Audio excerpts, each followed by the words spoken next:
Hi, everybody. We'll begin chapter 2 by talking about verbs, using strong verbs. Oftentimes, when we write a claim, we tend to use somebody says or states. Okay, so here we have a list of words that we can choose from, and these words are much more vivid and more specific than say or state. For example, insist, which is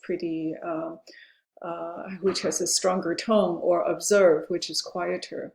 Now, verbs for expressing argument, sure, we have agree, but we also have celebrate the fact that, okay, or corroborate. Okay.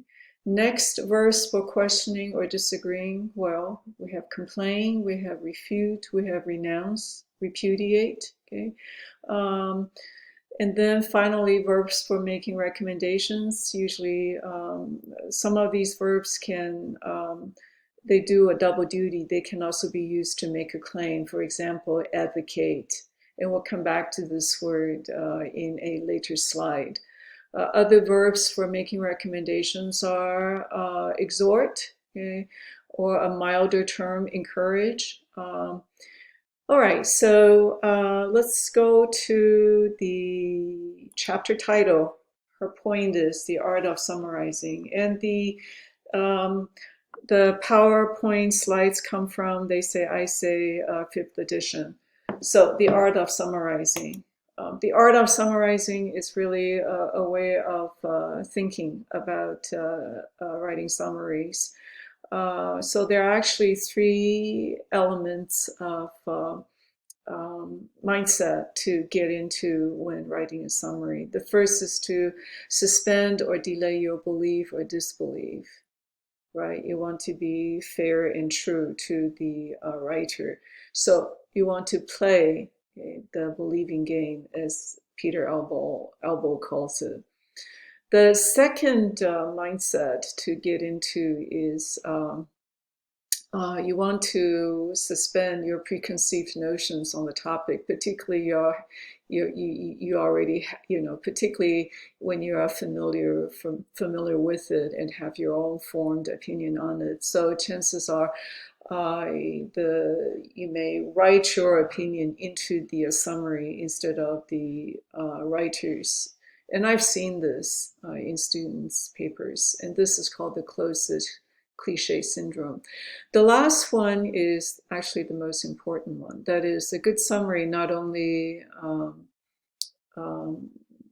represents the writer's viewpoint, it also sets up what you are going to say about the writer's viewpoint. So it does two things. Number one, it gives the reader not familiar with the source an idea what the central argument is, but it also paves the way for your response or your argument, okay, uh, to the writer's argument.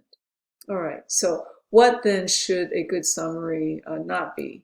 Okay? It should not be something like this. The author X says many different things on his topic. First he says, then he makes a point that, and so on and so forth. So what's the problem here? Let's take a look. Well, we don't know what the author's argument is, right? We just know he says many different things on his topic.